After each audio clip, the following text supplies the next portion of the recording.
Salam Rahayu para jiwa, kembali bersama saya Dr. W. Mustika dalam Renungan Rumah Semesta. Semoga bermanfaat. Selamat malam Bapak Ibu semua. Om Swastiastu. Assalamualaikum warahmatullahi wabarakatuh.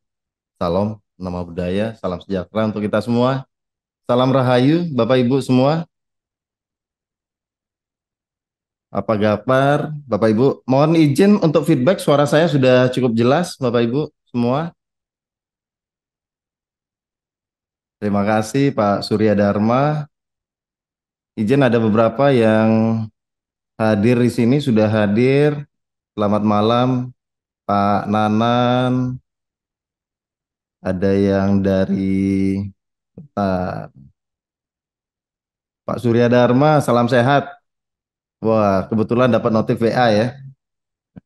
Mari kita menunggu para sahabat keluarga Rumah Semesta yang lainnya untuk bisa bergabung mungkin di tempat yang berbeda. Ini adalah uh, masih maghrib ya.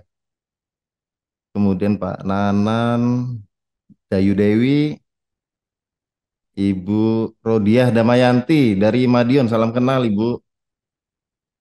Terima kasih. Kemudian Mbak Ani, Bu Tuti, Bu Mira, terima kasih feedbacknya.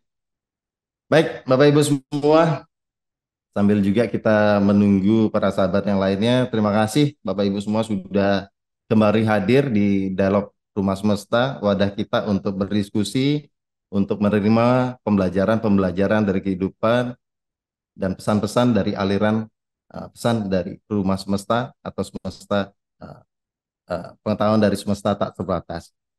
Baik, sebelumnya kita sudah membahas terkait dengan dari mana kita berasal dan ada baiknya sekarang kita mulai meningkat lagi untuk kita menerima aliran pesan dari tentu saja guru kita, Pak Dr. Wayan Mustika. Kita sapa dulu. Selamat malam Pak Dokter, Om Swastiastu. Swastiastu, Rahayu Pak ya. Dokter. Selamat malam. Selamat malam Bapak Ibu semua dari Madiun tadi ya, dari Bandung kayaknya ada juga Ya, dari Jakarta. ada Terima Bandung, kasih banyak ya. Madiun, Pak Dokter. Luar biasa sekali Ya, para ini. pembelajar. Sementara ada 69 partisipan. Saya yakin akan terus bertambah nanti. Oke. Dan terima kasih Pak Dokter Guru Suksma sudah hadir malam ini. Terima kasih untuk pembelajaran bagi kita semua. Jiwa-jiwa yang haus akan pembelajaran kehidupan. Ya, Dan terima kasih untuk Bapak Ibu semua atas kehadirannya menyempatkan diri untuk kita belajar bersama. Dan tentu saja tema kita malam ini sangat-sangat menarik, sangat-sangat luar biasa dan tentu saja adalah tahapan dari Zoom sebelumnya yaitu dari mana kita berasal dan sekarang kita akan bahas perjalanan hidup Sang Roh. Kita akan banyak mungkin saja guru kita Pak Dr. Wayan Mustika akan banyak membahas terhadap apa sejatinya tugas kita di kehidupan ini. Mungkin seperti itu Pak Dokter. ya. Untuk tidak panjang lagi atau kita tidak tunda lagi dipersilakan Pak Dokter Matur Suksma dipersilakan. Ya. Matur semua, Surya sudah mengantarkan acara pertemuan kedua kita pada malam hari ini di Zoom Rumah Semesta. Bapak Ibu, terima kasih sudah bergabung, sudah terpanggil untuk mengenal lebih dalam perjalanan kita sebagai sang roh dalam kehidupan ini. Jadi, ini adalah langkah kedua kita. Setelah kita paham siapa kita, lalu dari mana kita berasal, bahwa ternyata kita adalah percikan kecerdasan semesta. Jadi hari ini kita akan berada di kekinian kita, yaitu di kehidupan ini untuk mengerti apa sebenarnya yang sedang kita cari di kehidupan ini. Jadi hal yang penting nanti adalah kita mencari tahu lebih dalam lagi sebenarnya untuk apa kita ada di sini dan apa visi dan misi kita sebagai ruh. Nanti itu kita akan lihat lagi. Jadi izin share screen, Surya. Share screen supaya Baik, nanti mempermudah nanti kita apa namanya mempermudah kita mempelajari apa yang kita ingin pelajari malam ini. Ya, Bapak Ibu, saya mau share screen supaya mudah nanti Bapak Ibu merenungkan, ya menemukan penggalian lebih dalam lagi. Nah, kita akan berbicara tentang apa namanya tuh eh, lebih dalam lagi tentang apa yang sedang kita ingin perdalam saat ini. Ya, ini share screen-nya. Oke, ya.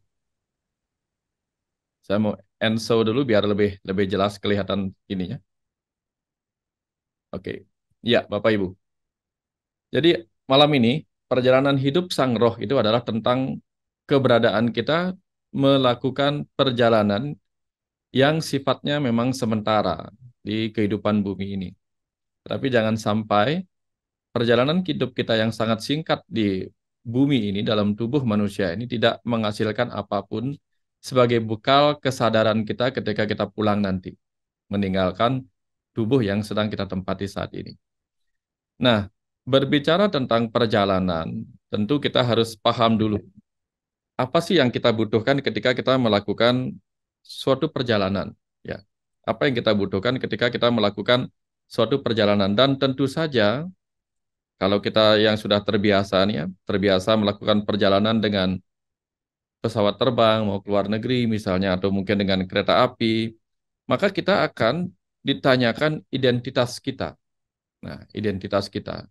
Kita ini siapa, lalu mau kemana, ya, tujuan kita akan ditanya, kita mungkin menunjukkan kartu tanda pengenal kita. Nah, sekarang kita akan melihat kartu pengenal siapa sesungguhnya diri kita. Selain kemarin kita sudah paham dari mana kita berasal, sekarang kita mengenal sifat-sifat diri kita sebagai sang roh itu sendiri. Supaya dengan memahami siapa diri kita dengan sifat-sifat kita sebagai sang roh atau Atman itu, kita akan lebih mudah menyelami perjalanan kehidupan ini dengan lebih leluasa dalam meraih kesadaran kita. Jadi, pertama kita lihat dulu bahwa sesungguhnya sifat-sifat roh kita itu luar biasa, yang kadang-kadang kita lupakan, sehingga kita terlalu banyak mengeluh pada kehidupan ini. Lupa bahwa kita adalah sumber solusi di dalam itu sendiri. Kita berdoa keluar, memanggil-manggil Tuhan di luar diri kita. Sementara di dalam diri kita ada percikan Tuhan yang cukup untuk kita pakai. Seperti misalnya HP. HP tidak membutuhkan energi yang begitu besar untuk membuat dia bisa bertahan hidup atau melaksanakan tugas-tugasnya. Dia memiliki baterai yang secukupnya untuk dirinya. Hanya ketika dia merasa baterainya lelah atau dry atau menurun kapasitasnya, maka baru dicas. Nah, kebanyakan kita itu terlalu sering ngecas. Ya, bayangkan kalau kita pakai HP-nya ngecas terus-menerus. Sampai-sampai kita lupa bahwa di dalam HP kita sudah ada baterai yang bisa membuat kita mobile.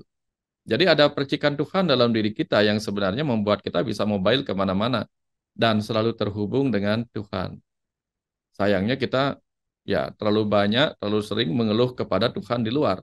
Lupa sumber dalam diri kita yang menjadi sumber solusi-solusi dalam permasalahan hidup kita. Nah, dari situ kemudian kita penting memahami sifat-sifat kesejatian kita sebagai ruh. Mari kita lihat. Salah satunya adalah ini. Saya menggunakan bahasa-bahasa yang dipakai dalam ajaran universal yang disebut sebagai Sanatana Dharma.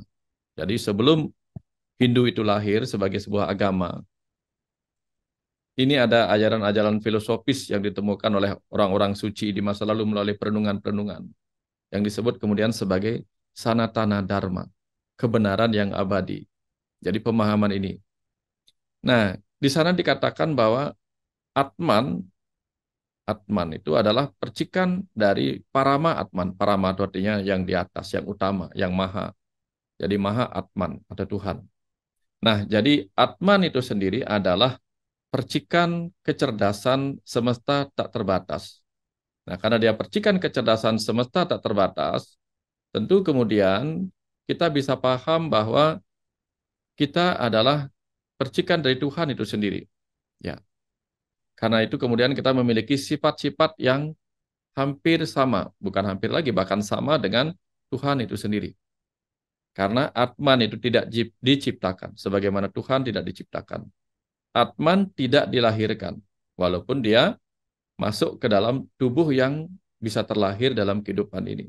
Atman itu sendiri bukan terlahir dari Tuhan.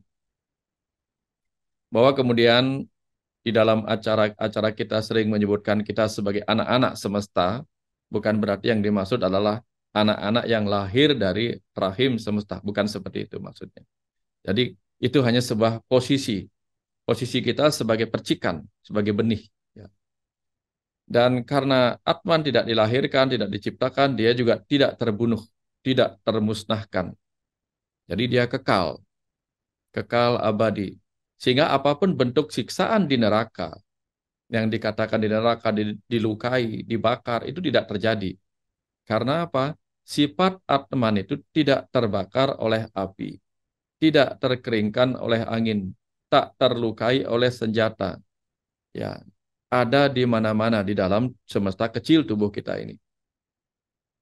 Nah, lalu bagaimana kemudian penggambaran neraka menyebabkan kita seolah-olah akan dicincang, dibakar, dicambuk, dan sebagainya. Nanti kita lihat apa yang dimaksud sebenarnya. Ini kita fokus dulu pada sifat-sifat kita sebagai percikan kecerdasan semesta. Karena kita percikan kecerdasan semesta yang sedang berdiam di dalam percikan alam semesta besar yang disebut alam semesta kecil, atau tubuh manusia ini, maka seharusnya ruh kita, atman kita, menjadi sumber solusi yang bisa kita koneksikan untuk mencari jawaban-jawaban yang kita butuhkan tentang masa lalu maupun tentang masa depan. Nah, karena Atman memiliki sifat seperti sifat Tuhan, inilah kemudian sering diistilahkan dengan Brahman, Atman, Aikyam. Artinya apa? Tuhan itu atau Brahman dan Atman itu sebenarnya satu. Satu. Jadi persis seperti percikan apa tetesan-tetesan air samudra yang sebenarnya menyatu dengan samudra itu sendiri. Ya, ketika kita ambil setetes air samudra dari samudra, sesungguhnya dia tidak kemana-mana. Dia ada di samudra itu sendiri. Karena kita ada di dalam dirinya yang maha besar. Nah, karena itu, begitu Atman mendapati tubuh makhluk hidup, Atman inilah kemudian menjadi entitas yang menjiwai makhluk hidup. Sehingga disebutlah jiwatman atau Atman yang sedang menjiwai tubuh makhluk hidup. Sehingga kemudian dia boleh disebut sebagai roh individual. Jadi roh-roh yang terpisah secara individu dengan roh yang utama, yaitu Tuhan. Nah, bayangkan kalau misalnya kita memasukkan sebuah botol kosong ke dalam lautan. Nah, air lautan itu kemudian masuk ke dalam botol. Seolah-olah air yang ada di samudra itu terpisah dengan air yang ada di dalam botol. Begitu kita keluarkan dari samudra, air laut itu bukan lagi disebut air samudra, melainkan disebut air dalam botol. Nah, Atman sama. Ketika keluar dari tubuh, dia menyatu kembali dengan Parama Atman. Ketika dia murni kembali. Ketika masuk dalam tubuh, dia disebut Jiwatman atau roh individual. Nah, jadi kita sesungguhnya adalah saat ini, karena kita sudah melewati ribuan kelahiran, saat ini kita adalah roh individual yang hadir dalam tubuh manusia kita saat ini. Yang mungkin sebelum ini lahir juga dalam tubuh yang lain. Entah tubuh apa, tetapi kita adalah roh individual yang terus berpindah-pindah kendaraan. Seperti orang yang naik pesawat terbang, lalu transit pesawat untuk melanjutkan atau melanjutkan penerbangan lain ke daerah-daerah yang lainnya.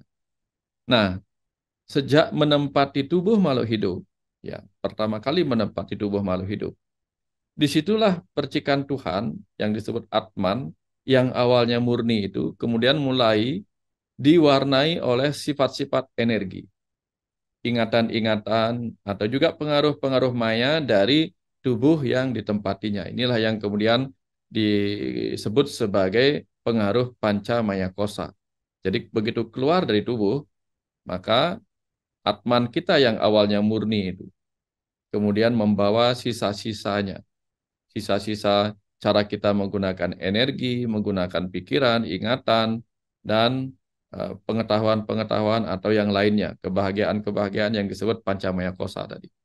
Nah, inilah kemudian yang perlu kita hilangkan kemelekatan kita terhadap pancamaya kosa atau lapisan-lapisan maya yang menyelimuti kemurnian diri kita sebagai Atman, agar kita layak menyatu kembali dengan para Atman atau Tuhan itu sendiri. Nah, prosesnya itu panjang. Itulah sebabnya salah satu proses itu kita sekarang ini ada di dalam samudra kehidupan untuk melakukan perjalanan-perjalanan dengan visi dan misi yang harus kita tuntaskan sesungguhnya. Kalau kita ingat. Nah, hari ini, malam ini kita akan mengingat kembali visi dan misi itu. Kalau kita membayangkan diri kita sebagai benih dari Tuhan atau benih dari kecerdasan itu, maka kita bisa membayangkan diri kita sebagai sebuah gambaran benih pohon.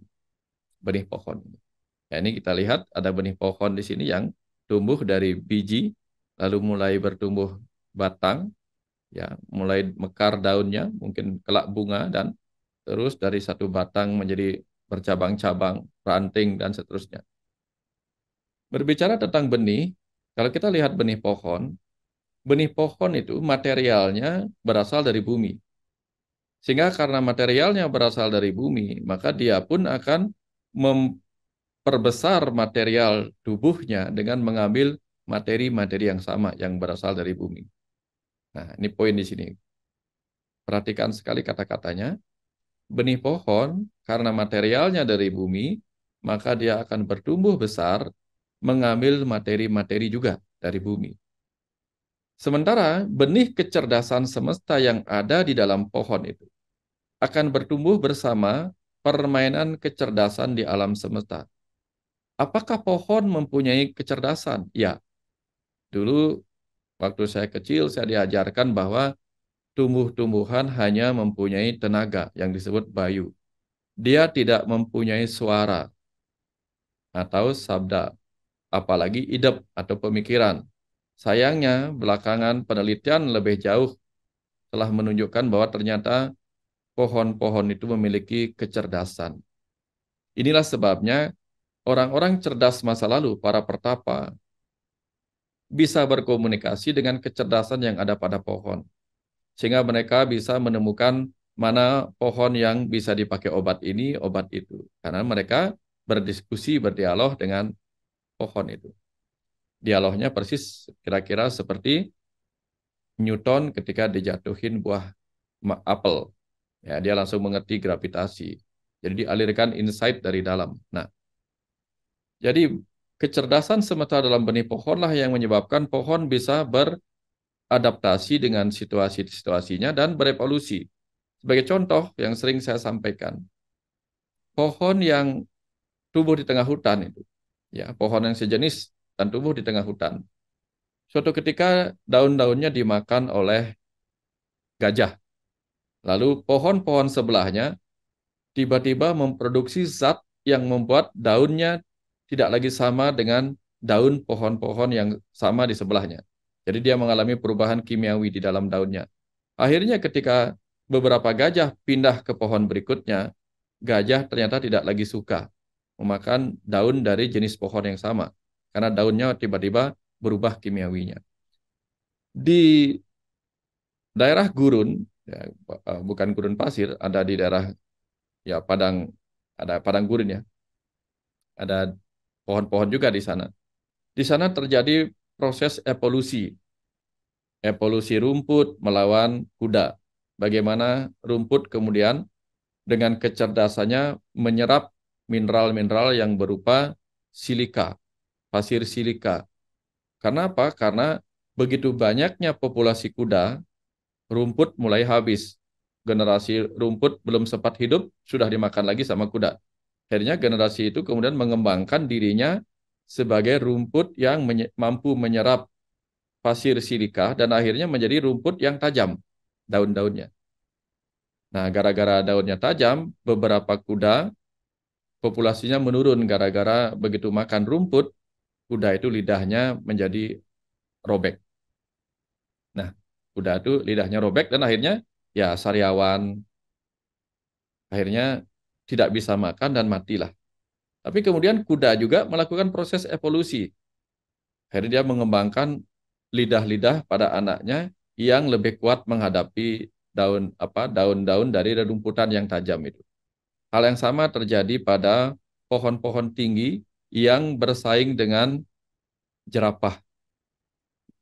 Agar daunnya tidak dimakan sama jerapah, walaupun mereka sudah berevolusi dengan meninggikan tumbuhannya, jerapah lebih tinggi lagi. Jadi dengan cara yang cerdas, daun-daun itu kemudian dilindungi oleh duri-duri, duri-duri pada pohon itu. Sehingga duri-duri daun itu lebih tinggi daripada uh, daun-daunnya. Tapi kemudian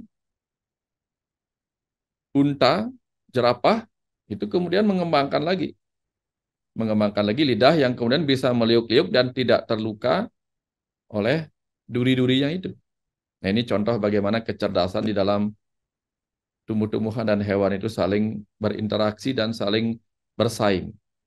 Ini sebuah bukti bahwa ada kecerdasan di dalam tumbuh-tumbuhan dan hewan. Dan itu dulu kita pernah ada di sana. Kita pernah ada sebagai pohon, sebagai hewan, sebagai apapun. Sampai kita tiba hari ini sebagai ruh dalam tubuh manusia. Makanya dalam Bhagavad Gita dikatakan bahwa sebaiknya kita selalu bersyukur ketika sudah ada dalam tubuh manusia ini. Semiskin apapun kita, seburuk apapun kita, semalang apapun kelihatannya hidup kita, terlahir sebagai manusia itu adalah berkah yang luar biasa. Karena kita bisa mengembangkan kecerdasan dan kesadaran kita dengan lebih leluasa lagi kalau kita mau belajar. Nah, ini ada pertanyaan. Apakah roh itu ada pada pohon?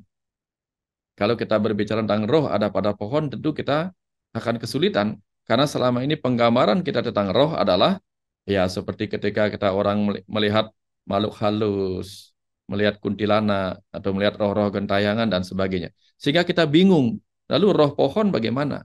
Ini yang membuat kita bingung. Tapi begitu kita mendefinisikannya sebagai kecerdasan semesta, tentu dengan mudah kita paham bahwa di dalam setiap pohon itu ada kecerdasan semesta. Makanya ketika pohon itu dibagi, ya dipotong-potong, disetek, kemudian disambung dan sebagainya, ya itu dengan mudah kita akan mengerti bahwa dahan yang dipotong itu kok bisa hidup karena ada kecerdasan semesta atau sang hidup yang tetap ada di dalam batang pohon yang dipotong dari induknya. Ya, nah itu sebabnya kita juga memiliki sel-sel stem, sel-sel induk yang diambil dari ari-ari kita, tali pusat kita, yang kemudian bisa dikembangkan dengan teknologi cloning. Nanti di masa depan lebih hebat lagi teknologi cloning. Sehingga ketika kita membutuhkan organ-organ lain, itu bisa diambil dari bagian sel-sel induk kita atau stem sel kita, dikembangkan, sehingga kita bisa mendapatkan tubuh yang baru, yang lebih segar, organ-organnya untuk kita pakai. Ini pengembangan kecerdasan yang ada pada sel-sel tubuh kita. Nah, sel-sel pohon itu juga mengandung kecerdasan. Ketika dipotong, dia akan tetap bisa seperti induknya. Atau dia akan mengalami perubahan kecerdasannya sesuai dengan tempat di mana dia dirawat dan dipelihara. Ini contohnya. Tapi kalau kita berpikir roh adalah sebuah entitas yang seperti bayangan kita sebelum-sebelumnya. Kalau roh singa itu wajahnya seperti singa atau bentuknya seperti singa. Susah kita memikirkan bagaimana roh pohon kalau dipotong-potong seperti itu. Nah, dengan kecerdasan semesta kita akan lebih paham atau paham lebih mudah seperti apa sang hidup itu terbagi-bagi. Nah, ini perjalanan benih kita. Mirip-mirip seperti ini. Tujuannya saya bercerita tadi supaya kita paham bahwa dulu kita pernah melewati semua. Lalu ketika kita ada di dalam tubuh manusia ini, apa visi dan misi kita sebagai sang ruh di dalam tubuh ini? Setiap benih sesungguhnya memiliki tujuan untuk bertumbuh agar dia bisa menjadi serupa dengan induknya. Pohon beringin, benihnya tidak akan menjadi pohon kelapa. Pohon kelapa, benihnya tidak akan bisa menjadi pohon timun. Dia akan tumbuh menjadi sesuai induknya. Hal yang sama terjadi dengan benih kecerdasan semesta atau Atman. dia juga akan bertumbuh menjadi serupa induknya, yaitu kecerdasan semesta tak terbatas. Hanya lagu yang menyebabkan pohon semangka berdaun sirih. Nah, itu hanya lagu yang menyebabkan itu ada. Tapi dari sudut kecerdasan semesta, benih yang sama akan mencapai induknya. Sebagai Atman, kita semua bertumbuh untuk mencapai Parama Atman atau kecerdasan semesta tak terbatas. Inilah visi dan tujuan kita. Jadi visi setiap roh, termasuk diri kita di dalam tubuh manusia saat ini, adalah untuk kelak kembali menjadi seperti induk kita, yaitu Parama Atman, dari mana kita berasal. Dan misi kita, misi itu adalah sesuatu yang kita lakukan untuk mencapai apa yang kita lihat atau apa yang menjadi visi kita sebagai Atman, yaitu dengan cara bertumbuh matang dalam kesadaran. Itulah misi kita. Dan juga bertumbuh matang dalam kecerdasan semesta dengan cara menyerap nutrisi-nutrisi kecerdasan dan kesadaran yang kita temui selama perjalanan kita di kehidupan bumi ini. Melalui cerita-cerita kehidupan. Nah, pertanyaannya, kenapa Tuhan menciptakan peran-peran di kehidupan ini? Sehingga dengan peran-peran itu terciptalah cerita-cerita kehidupan. Karena cara semesta memberikan pengetahuan pelajaran-pelajaran kepada benihnya ialah dengan cerita. Tidak mungkin kita diberikan sesuatu disuruh menghafal sebagai kecerdasan. Kita tidak akan mudah menghafalnya. Tapi dengan cerita kita akan bisa mengingat dan menyerap cerita-cerita itu dan memetik hikmah-hikmah atau makna-makna penting sebagai bekal kesadaran kita sebagai Atman. Nah, inilah perjalanan kecerdasan semesta yang menjadi Atman, yaitu diri kita di kehidupan ini. Kita pernah berada dalam benda atau wujud yang tak hidup. Jadi kita pernah berada di dalam benda mati, bisa seperti tanah, seperti dinding, tembok rumah. Semua benda-benda mati pernah kita tempati sebagai kecerdasan semesta. Kita pernah ada dalam air, dalam segala cairan, bahkan dalam api, dalam cahaya, dalam udara, dalam ruang-ruang kosong. Kita pernah ada sebagai energi, pernah sebagai materi. Materi terkecil berupa atom-atom, sehingga sebagai kecerdasan di dalam atom, kita ada dalam atom pada benda padat, pernah pada benda cair, pernah pada api, dan seterusnya. Itu karena pernah kita lewati. Sebagaimana kita pernah ada sebagai kecerdasan di dalam sel telur dan sel sperma. Ya. Kemudian kita pernah berada dalam tubuh makhluk hidup. Dari yang bersel tunggal sampai organisme multiple cell. Jadi bersel kompleks. Ya, yang paling nyata itu ketika kita belum lahir sebagai manusia, kita kan sebagaimana saya sampaikan tadi, kita ada di dalam satu sel tunggal, yaitu sel sperma dan sel telur. Tapi jauh di masa lalu, kita pernah ada di dalam protoplasma, di dalam amuba, di dalam jamur, di dalam uh, tumbuh-tumbuhan yang tidak kompleks lainnya, sampai kemudian kita ada di dalam hewan-hewan, di dalam tumbuhan, dan sekarang kita sudah tiba di dalam tubuh manusia yang kita tempati saat ini sebagai sebuah organisme dengan multiple cell.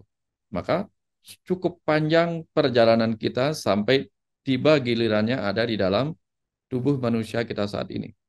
Layak disyukuri sebagai sebuah pencapaian dan selayaknya kita kurangi mengeluh, mengeluh, mengeluh. Suatu ketika nanti mungkin kita akan berada di dalam tubuh makhluk energi. Karena kita tahu di awal perjalanan kita minggu lalu, kita mengerti bahwa energi itu adalah kemampuan dari kecerdasan semesta. Sebelum memadat menjadi materi, dia disebut energi. Jadi kita pernah ada di dalam makhluk energi. Sebagai makhluk cahaya, kita pernah. Sekarang memadat menjadi makhluk yang ada di dalam panca mahabhuta, yaitu benda-benda padat, cair, gas yang menyatu ke dalam tubuh kita ini. Jadi tubuh kita ini adalah bagian dari panca mahabhuta. Begitu nanti kita keluar dari tubuh fisik ini, tubuh material ini, kita mungkin akan menjadi kecerdasan semesta yang ada di dalam tubuh energi. ya, tubuh astral kita nanti, tubuh prana. Nah, sehingga kemudian untuk mencapai visi perjalanan itu, mencapai tujuannya, kita harus mengerti dulu visi kita sampai ada di dalam roh tubuh manusia ini. Nah, visi kita, apa yang kita lihat? Sebelum kita lahir, kita sudah melihat, saya akan memilih tubuh ini, atau dipilihkan tubuh ini, bertemu dengan orang ini, berkeluarga dengan ini, bersahabat dengan ini, bahkan bermusuhan dengan ini. Itu sudah kita lihat. Itu sudah menjadi vision kita ketika kita belum masuk ke dalam kehidupan duniawi ini. Ya, mungkin kita dipilihkan tubuh ini, pasangan hidup, semua orang-orang yang ada bersama kita di lingkungan kita. Itu karena kita mempunyai tautan karma pahala. Sehingga di alam kehidupan ini yang kita ingin temukan, ingin rasakan, ingin capai adalah kita terbebas dari segala utang pelajaran karma kita. Ya, utang pelajaran karma kita. Kita juga ingin mengalami bebas dari utang pengalaman rasa karma kita. Sehingga kita bisa menerima segala rasa suka duka sebagai bagian dari diri semesta kita sendiri. Nah, ini fungsi kita yang kita lihat di kehidupan ini. Ini dalam kehidupan duniawi. Nah, bagaimana dalam kehidupan rohani setelah kita melewati kembali kehidupan duniawi ini? Apa yang kita lihat? Kita melihat cita-cita kita, yaitu bahwa di alam kehidupan rohani kita pulang nanti sudah mencapai kesadaran semesta kita. Tidak lagi terjebak dalam kesadaran yang terbatas, kesadaran sempit. Bahkan yang kita lihat adalah kita sebagai Atman kembali mampu manunggal dengan kesadaran semesta. Inilah visi yang dulu kita lihat dan kita cita-citakan sebagai percikan roh individual yang sudah berkali-kali melewati kehidupan, untuk akhirnya kita bisa bebas selama kehidupan duniawi dan juga bebas dalam kehidupan rohani dan bisa mencapai kesadaran semesta dan menunggal dengan kesadaran semesta itu sendiri. Nah, untuk mencapai visi tentu kita membutuhkan misi. Apa misi kita di kehidupan ini yang harus kita lakukan, tuntaskan agar semua visi-visi tadi itu tercapai. Nah, untuk kehidupan jasmani, apa yang kemudian kita lakukan di kehidupan duniawi dengan tubuh manusia saat ini? Ya, beruntung kita memiliki tangan yang luar biasa. Tangan kita ini luar biasa hebatnya. Mampu seperti belalai gajah. Ya. Kalau belalai gajah itu kan bisa mengangkat benda yang berat, bisa mengisap debu juga. Tangan kita sama. Tangan kita bisa mengambil debu, bisa mengambil pasir, bisa mengambil batu, bisa mengambil yang lebih berat dari itu. Dari yang paling halus sampai yang paling kasar bisa dilakukan oleh tangan kita, luar biasa. Kalau kita menutup mata, tangan kita bisa memberi kita informasi apa yang kita pegang, apa yang kita sentuh. Itu hebatnya. Luar biasa tubuh kita yang harus kita syukuri saat ini. Dan pulsa inilah kita gunakan untuk apa? Apalagi dengan otak yang ada sebagai sumber pemikiran kita dan sumber perasaan kita. Kita gunakan tubuh jasmani ini untuk apa? Menyelesaikan utang pelajaran karma kita. Utang apa yang kita belum mengerti? Ini sama dengan pelajaran sekolah. Dulu mungkin kita tidak bisa membaca pelajaran yang diberikan kepada kita. Semakin lama kita belajar, semakin mampu kita membaca pelajaran-pelajaran yang diberikan kepada kita. Mungkin kita tidak tahu berapa 1 ditambah 1, 2 ditambah 2, atau bahkan perkalian-perkalian. Sampai kita terus berlatih, diberikan pelajaran matematika yang semakin rumit, sinus, kosinus, tangan, kotangan, dan sebagainya, akar, kuadrat, dan seterusnya. Tentu di awal-awal sekolah, waktu SD, kita nggak mengerti itu. Tapi seiring usia, seiring pelajaran kita meningkat, kita semakin mampu menangkap banyak hal pelajaran-pelajaran itu. Nah, hal yang sama terjadi. Bagaimana dengan belajar di kehidupan ini, kita menyelesaikan utang pelajaran karma kita. Sehingga tujuannya adalah kita memahami apa itu karma dan pahala. Dengan memahami karma dan pahala, kita tahu apa yang harus kita lakukan dan tidak harus kita lakukan. Ya. Kita tahu kalau tidak ingin pedas, jangan makan cabai. Kalau tidak ingin manis, jangan makan gula. Tidak ingin asin, jangan makan garam. Tidak ingin mendapatkan hal yang buruk, jangan berbuat buruk. Ingin mendapatkan hal yang baik, lakukan kebaikan. Ini yang kita pelajarin, ya. Karena selama ini kan kita juga belum tentu benar-benar paham. Ya, faktanya kenapa? Faktanya bahwa kita tidak benar-benar paham hal sederhana ini. Bahwa kita masih banyak berutang adalah apa? Ketika hari ini kita kepedesan, kita marahin orang lain. Padahal yang makan cabai kita.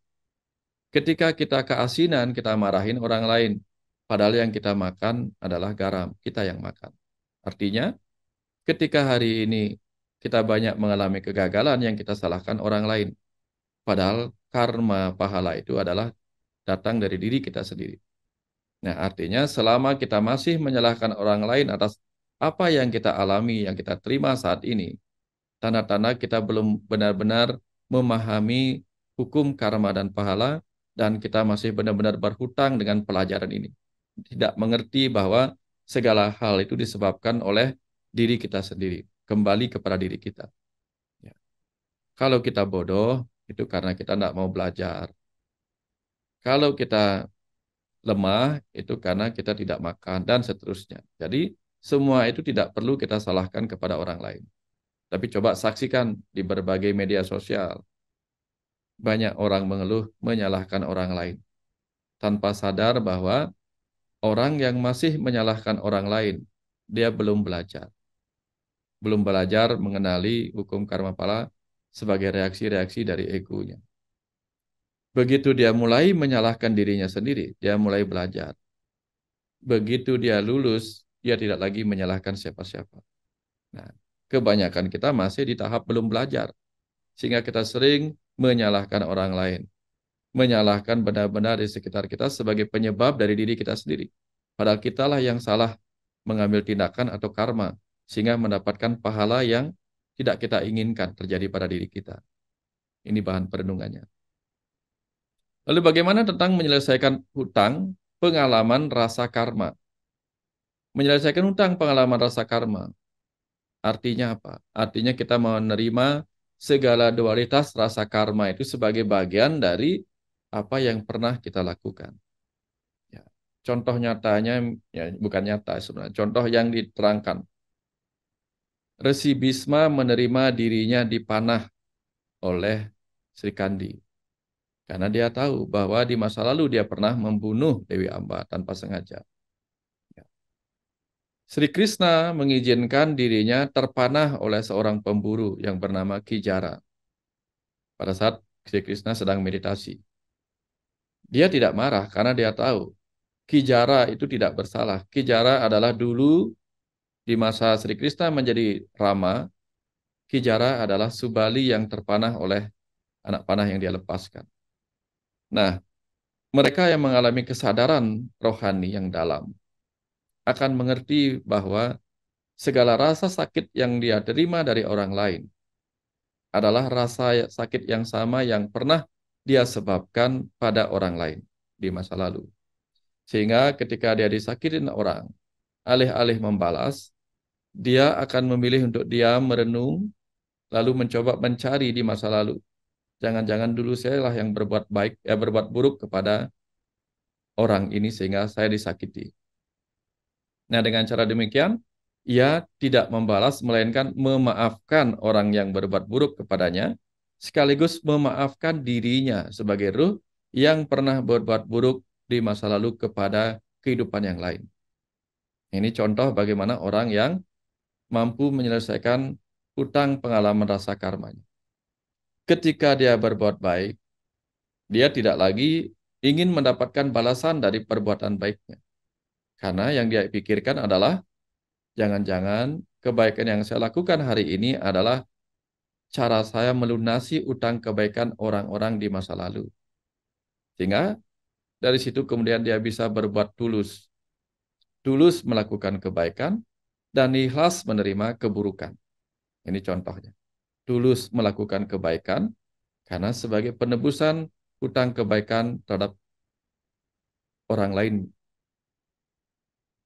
Ikhlas menerima keburukan sebagai cara untuk menebus rasa yang pernah disebabkannya pada orang lain di kehidupan sebelumnya. Jadi ini tulus dan ikhlas. Ini contoh bagaimana ketika kita melakukan proses penyelesaian hutang karma, hutang rasa.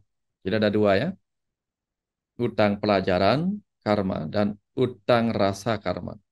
Pelajarannya kita mengerti, rasanya kita mengerti. Makanya kita diberikan belahan otak. Yang kanan untuk rasa, yang kiri untuk rasio. Sehingga yang rasio kita gunakan untuk mengerti pelajaran karmanya. Yang kanan berupa rasa atau perasaan kita pakai untuk mengerti rasa yang kita alami. Nah, ketika kedua-duanya ini sudah kita selesaikan utangnya, nol, maka bebaslah kita dari keterikatan hutang piutang itu. Hutang piutang karma. Ini di kehidupan jasmani. Nah, selain kita menyelesaikan hutang-hutang itu, kita juga perlu menyelesaikan tugas kehidupan kita dalam tubuh makhluk hidup saat ini. Ya, kita perlu menyelesaikan tugas kehidupan kita dalam tubuh makhluk hidup saat ini. Apa tugas kita? Ada banyak. Kalau kita seorang ibu, maka tugas kehidupan kita adalah seorang ibu. Seorang pekerja, seorang warga negara, seorang umat, dan seterusnya. Itu banyak sekali tugas-tugas kita.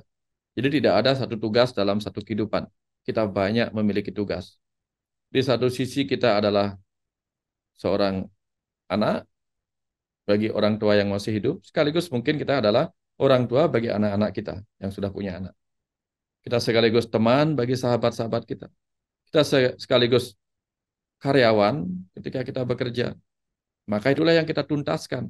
Kita laksanakan dengan sebaik-baiknya dalam konsep yang sama, yaitu ketulusan, kesabaran, kepasrahan, dan keikhlasan dalam menerima semua itu. Itulah yang disebut dengan niskama karma. Nis itu artinya tidak, kama itu artinya nafsu, ambisi, dan karma itu tindakan. Jadi kita melakukan tugas dan tindakan kehidupan kita tanpa dibebani oleh keinginan-keinginan akan pamrih. Supaya kita nanti gampang terbebas.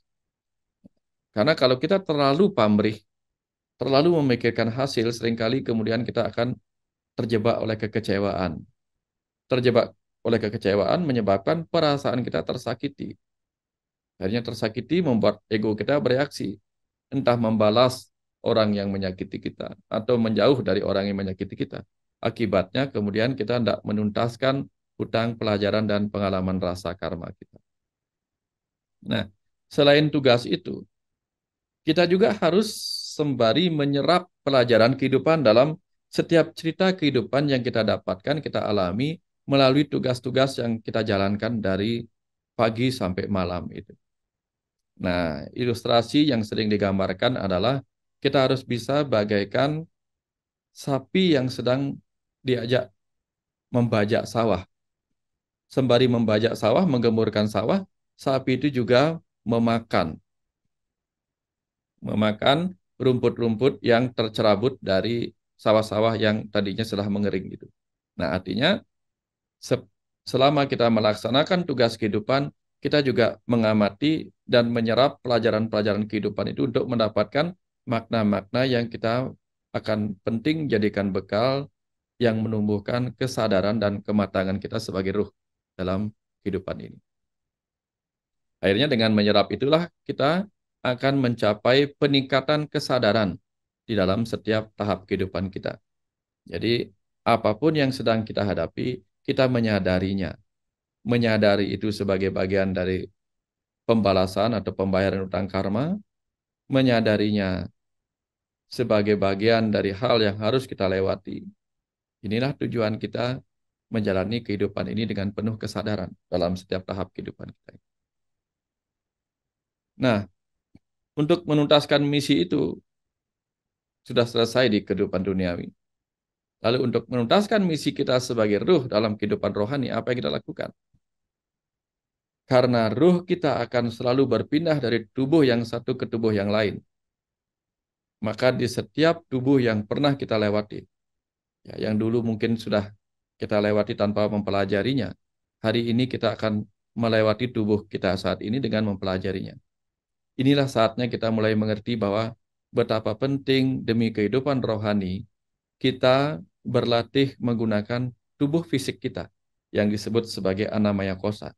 Kenapa tubuh fisik disebut anamaya kosa? Karena dia dibentuk oleh makanan. Semua ini maya.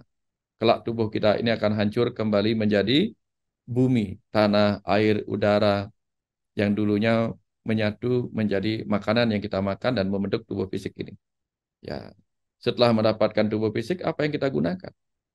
Ini pertanyaannya nanti kita renungkan sendiri di rumah masing-masing. Apakah tubuh fisik lebih banyak kita gunakan untuk menyakiti orang, menyakiti diri sendiri, tidak melakukan apa-apa, atau kita gunakan dengan sebaik-baiknya demi perjalanan visi dan misi kita di kehidupan bumi ini sebagai roh dalam tubuh manusia. Kalau orang sudah melakukan itu, beruntung. Beruntung sekali nanti lahirnya dalam tubuh yang jauh lebih bagus lagi. Nah, apakah selama ini kita sudah berlatih menggunakan energi, ya, energi yang kita miliki, yang disebut kemudian sebagai pranamaya kosa. Karena ketika kita sudah keluar dari tubuh fisik ini dalam kematian, kita masih akan membawa lapisan lain, yaitu yang disebut lapisan energi. Maka kita menjadi makhluk energi, ruh yang ada dalam tubuh energi, yang mungkin gentayangan atau mungkin memberikan bantuan-bantuan pada kehidupan ini. Atau mungkin melanjutkan perjalanan ke alam kita sendiri sebagai ruh. Bisa. Nah, pertanyaannya, dalam kehidupan rohani selama di bumi ini, apakah kita menggunakan energi kita untuk banyak marah, banyak bersedih, banyak khawatir, banyak cemas, atau kita gunakan energi kita untuk banyak bergerak, menciptakan hal-hal yang bermanfaat bagi kehidupan, ya, banyak memberi semangat hidup, banyak memberi pelajaran kepada diri kita dan kehidupan ini. Itu tergantung kepada kita masing-masing. Kembali ke cerita karma pahala, apapun yang kita gunakan dengan tubuh ini akan memberikan efek kepada tubuh kita, pahalanya pada tubuh kita. Apapun karma yang kita lakukan dengan energi kita, efeknya juga pada energi kita. Apalagi kalau kita belum berlatih menggunakan pikiran dan perasaan kita yang disebut sebagai manomaya kosa. Ya. Kalau salah menggunakan pikiran kita dan perasaan kita, maka pahalanya juga akan terpendam sebagai manomaya kosa yang buruk, lapisan-lapisan pikiran dan perasaan buruk yang akan dibawa oleh sang ruh itu sendiri, diri kita sebagai ruh nanti. Jadi kita perlu berlatih menggunakan pikiran dan perasaan kita ini. Apakah pikiran kita pakai untuk mengeluh, perasaan kita pakai untuk bersedih terus-menerus, apa kita gunakan untuk hal-hal yang bermanfaat. Nah, lalu apakah tubuh yang kita tempati saat ini, pikiran yang kita miliki ini, kita pakai untuk belajar dan menyerap pengetahuan yang benar, yaitu pengetahuan kebenaran yang membuat kita memiliki kebijaksanaan. Ini disebut sebagai Wijanana Maya Kosa.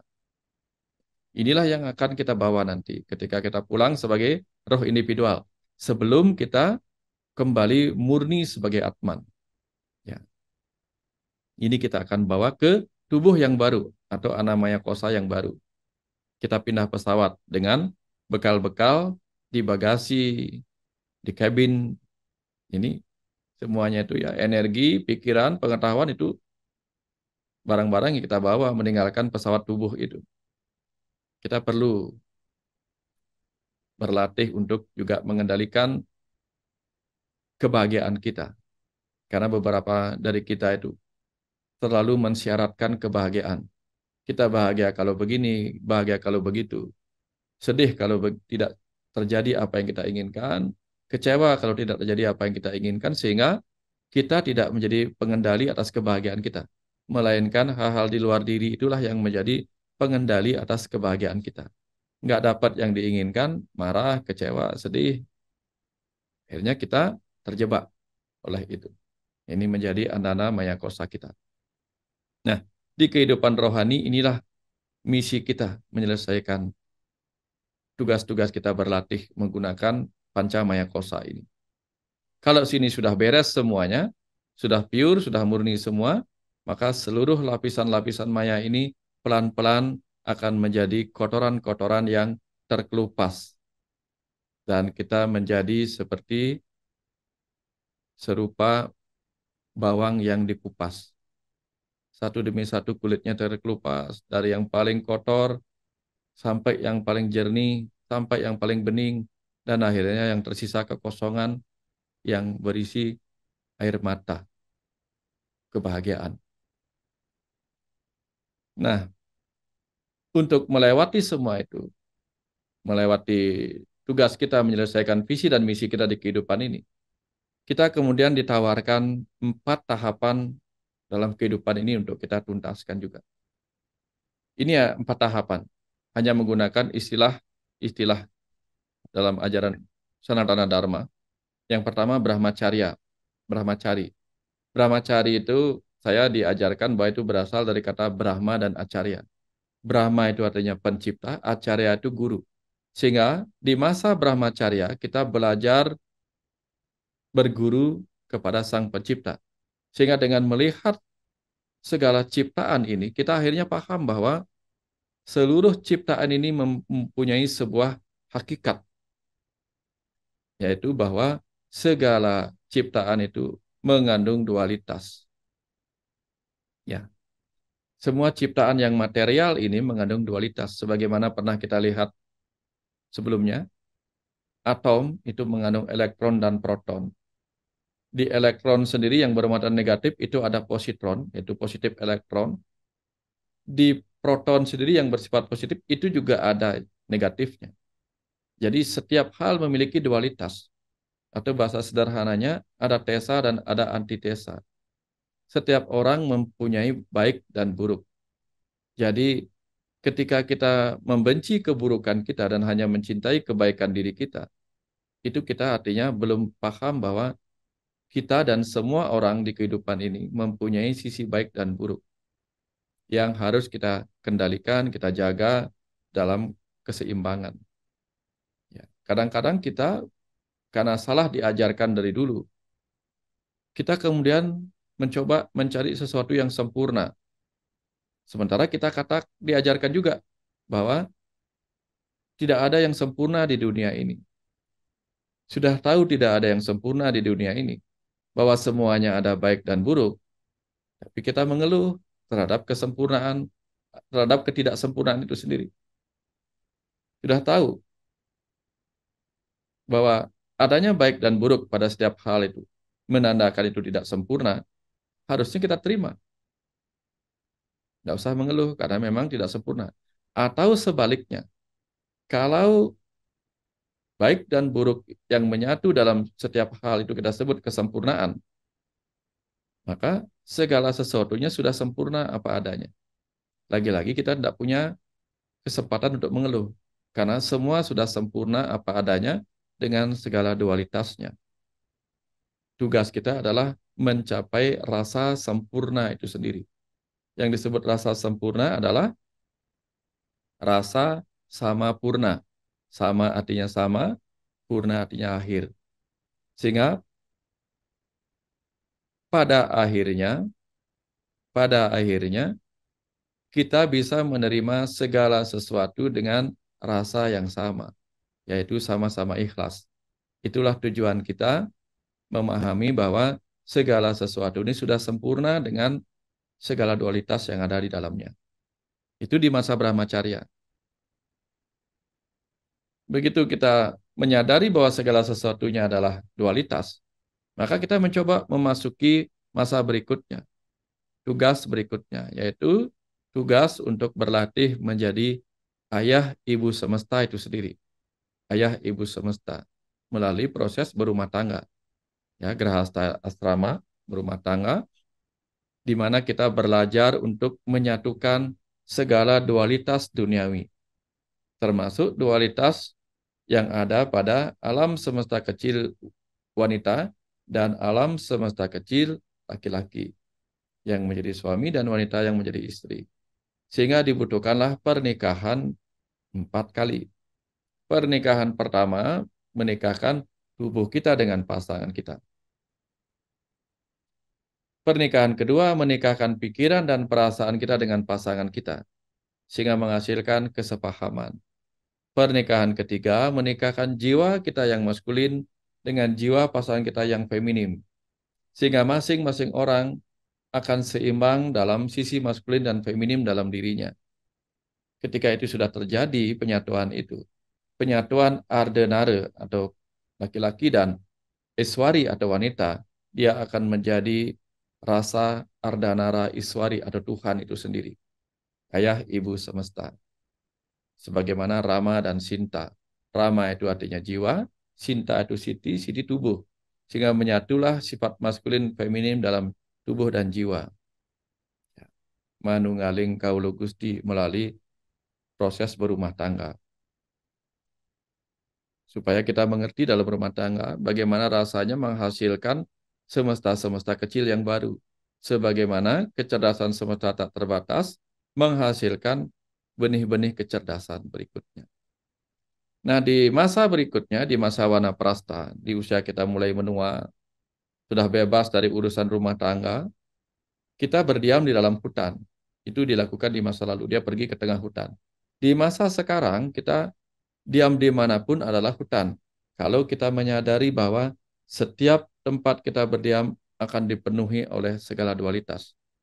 Nah, di masa Brahmacharya kita menyadari, mengerti, mengetahui, memahami bahwa segala ciptaan ini adalah dualitas. Di masa Grahasta kita menyatukan segala dualitas. Di masa Wanaprastha kita belajar ikhlas hidup dalam penerimaan atas segala dualitas.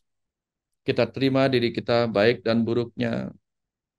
Kita pahami diri kita pernah melewati masa lalu yang buruk, pernah melewati masa lalu yang baik. Kita terima semuanya apa adanya. Karena diri kita adalah hutan dualitas itu sendiri di dalam diri kita. Kadang kita memiliki sifat seperti ular, memiliki sifat seperti singa yang buas, memiliki sifat lembut seperti ulat atau burung, dan sebagainya. Kita harus belajar menerima semua pengalaman-pengalaman baik buruk kita di masa lalu. Untuk apa? Untuk kemudian bisa kita lepaskan. Ya, di masa kemudian kita belajar menjadi orang suci. Belajar melepas kemelekatan kita terhadap segala kenangan dualitas baik buruk yang pernah kita lalui. Disinilah kemudian kita akan pulang sebagai orang suci. Pulang sebagai roh yang lebih suci. Karena kita sudah melepaskan segala kemelekatan terhadap segala dualitas yang pernah kita lewati, yang pernah kita lakukan. Inilah tahapan yang kita lakukan di kehidupan ini. Sebagai roh yang sedang melakukan perjalanan pembelajaran dan pertumbuhan di muka bumi ini. Nah, setelah paham sampai di sini, entah kita sedang ada di tahap brahmacharya, kalau umur kita masih muda, entah kita sedang berumah tangga, entah kita sudah berumur lumayan pensiun untuk menikmati penerimaan atas segala dualitas kehidupan kita, atau kita menjadi orang suci saat ini untuk belajar melepas itu, maka semuanya itu perlu kita lakukan perenungan. Saatnya sekarang kita mulai merenung. Boleh gunakan malam ini sebagai malam perenungan, boleh gunakan hari kelahirannya, tahunnya, hari ulang tahunnya untuk merenung apa yang sudah saya lakukan dalam perjalanan saya sebagai roh di kehidupan ini. Kita pakai untuk perenungan kita. Apa yang sudah saya lakukan dengan tubuh ini bagi diri kita sebagai sang roh yang sedang melakukan perjalanan singkat di kehidupan bumi ini. Apa yang sudah kita lakukan?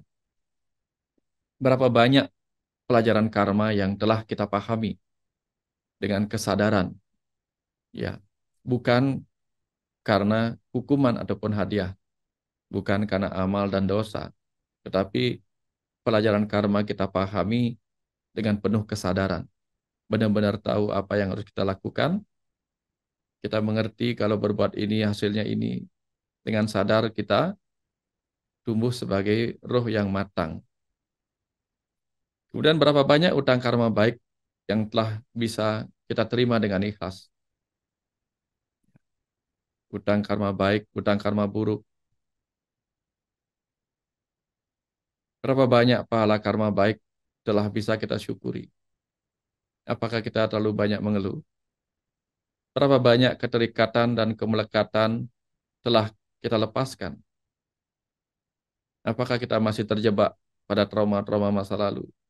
Atau bahkan terjebak pada kecemasan akan masa depan? Hingga lupa pada kekinian kita? Berapa banyak kesadaran yang telah kita capai, kita rasakan dalam kehidupan ini? Ini bisa kita jadikan poin-poin perenungan, sehingga kita mulai sadar bahwa ada banyak hal yang harus kita evaluasi dalam perjalanan hidup kita. Sehingga jangan sampai kemudian kita gagal melintasi perjalanan hidup ini yang sudah diberkahkan dalam tubuh manusia ini. Sehingga perjalanan ini malah menjadi perjalanan yang sia-sia. Renungkan kembali berapa banyak pemahaman yang telah kita dapatkan tentang kesemestaan. Berapa banyak pemahaman bahwa diri kita adalah percikan kecerdasan semesta yang seharusnya menjadi sumber solusi, bukan sumber masalah. Ini yang perlu kita renungkan. Sehingga nanti apapun masalah kehidupan yang kita alami, kita akan lebih memilih untuk terkonek ke dalam diri kita. Entah melalui meditasi, entah melalui perenungan, entah melalui self-talk, bercakap-cakap dengan hati nurani kita. Sehingga kita bisa menemukan jawaban atas hal-hal yang ingin kita selesaikan di kehidupan ini. Nah, inilah bahan-bahan perenungannya. Bapak Ibu, itu yang bisa saya sampaikan pada materi awal ini. Nanti kita akan perdalam lewat diskusi. Ya, mudah-mudahan ini cukup membuka karena kita tidak punya waktu banyak, maka hanya sedikit yang bisa yang bagikan. Nanti kita akan lebih perdalam lebih panjang lagi. Mungkin kita akan perdalam lebih khusus lagi tentang karma dan sebagainya. Kasus per kasus kita bisa bahas nanti. Itu saya stop dulu share screen-nya. Kita akan lanjut ke dalam diskusi. Mudah-mudahan nanti apa namanya kita bisa mengetahui lebih dalam lagi apa yang kita butuhkan dalam kehidupan ini. Silakan Surya untuk di Baik, apa Suksma namanya? Guru luar biasa, sangat detail sekali pemaparan. Ya, Sebelum itu, sebelum dipersilakan juga bagi Bapak Ibu yang ingin menanyakan langsung pada Bapak Dr. Wayan Mustika untuk menuliskan di kolom chat dan mungkin juga untuk raise hand. Untuk raise hand, mohon untuk sesi awal kita batasi dua penanya raise hand, tetapi di kolom chat dipersilakan untuk menulis. Sembari kita menunggu Pak Dokter, izin terkait dengan tugas kehidupan jasmani, Pak Dokter. Mungkin tadi sudah tersampaikan, tapi ada beberapa fenomena di masyarakat di mana terkait dengan tugas eh, jasmani atau tugas kehidupan jasmani.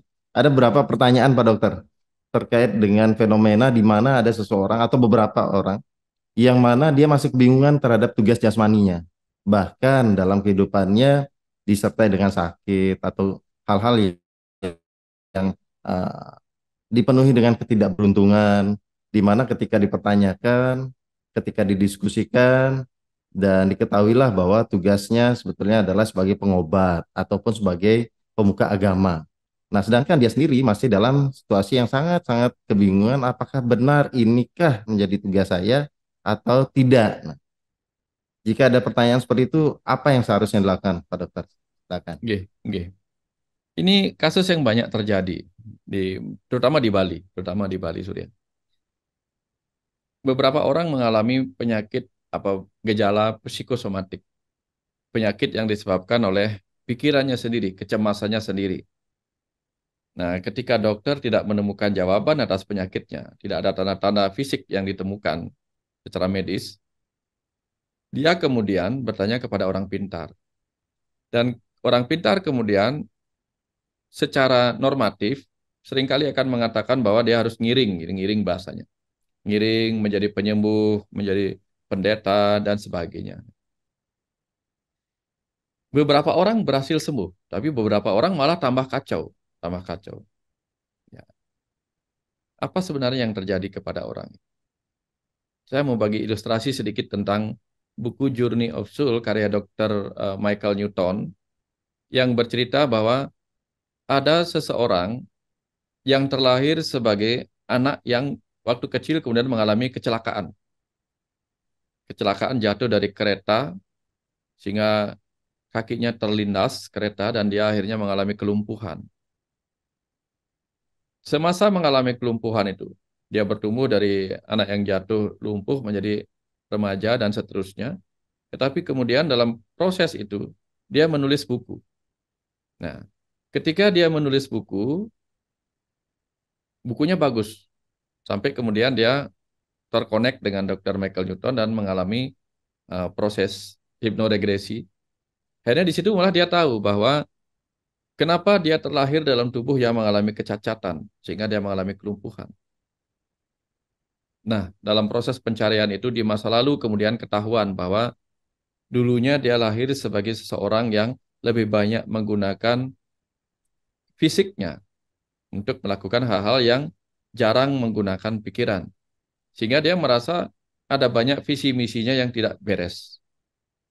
Ada banyak visi misi yang tidak beres. Akhirnya kemudian dia memilih terlahir sebagai ruh dalam tubuh orang yang cacat, gadis yang cacat. Dengan demikian, dia tidak mempunyai kesempatan untuk kemana-mana lagi dengan fisiknya. Sehingga dia fokus menggunakan pikirannya. Dan dia menghasilkan banyak proses pembelajaran-pembelajaran melalui karya-karya tulisnya. Nah ini contoh bahwa kadang dalam sebuah visi dan misi sang roh dalam kehidupan ini, dia kemudian ditempatkan dalam sebuah tubuh yang mengalami sakit sebagai alarm, sebagai penanda bahwa dia harus kembali kepada visi dan misinya. Nah, pertanyaannya sekarang, apakah orang sakit yang bertanya kepada orang pintar itu, yang dikatakan dia harus menjadi pengobat dan seterusnya itu memang merupakan pengingat tentang visi misinya? Kita nggak pernah tahu. Itu baru bisa terbukti kalau misalnya dia berani mengambil peran itu. Dan memang dia sembuh dan menjadi penyembuh. Mungkin benar. Tapi banyak juga orang yang sudah mencoba untuk mengubah pekerjaannya yang tadinya mungkin dia pejabat tapi sakit-sakitan kemudian menjadi eh, dibawa ke dukun kemudian ketahuan dia harus menjadi penyembuh sulingih dan sebagainya tapi setelah mengambil peran yang disarankan dia tetap aja sakit. Nah berarti sebenarnya bukan itu.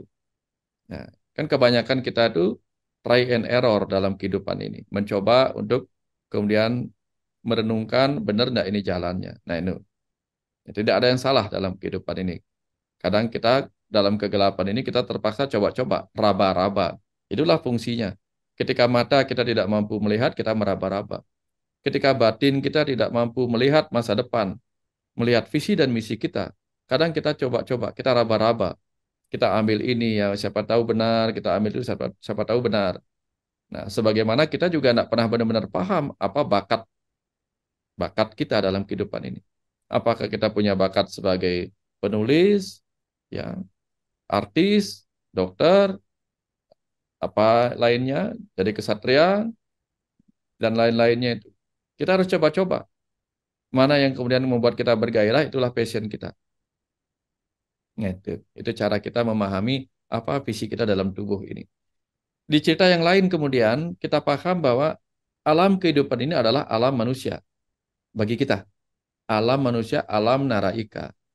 Dan kalau kita sandingkan dengan pemahaman bahwa alam neraka itu alam tempat kita mengalami siksaan, maka apapun bentuk siksaan yang kita sedang alami saat ini, entah siksaan dalam tubuh fisik, entah siksaan dalam keterbatasan pikiran kita, keterbatasan kecerdasan kita dalam tubuh manusia ini, itulah bentuk dari alam neraka itu sendiri, alam siksaan. Karena apa? Karena mungkin di kehidupan sebelumnya kita tidak menggunakan dengan baik kesempatan dalam tubuh manusia ini. Sehingga kita terlahir dari alam yang penuh siksaan ini kembali menjadi makhluk yang hidup dalam ketersiksaan lainnya. Nah, ke depannya apa yang kita lakukan? Kita bebaskan diri kita dari kemungkinan kita terlahir lagi dari alam manusia ini.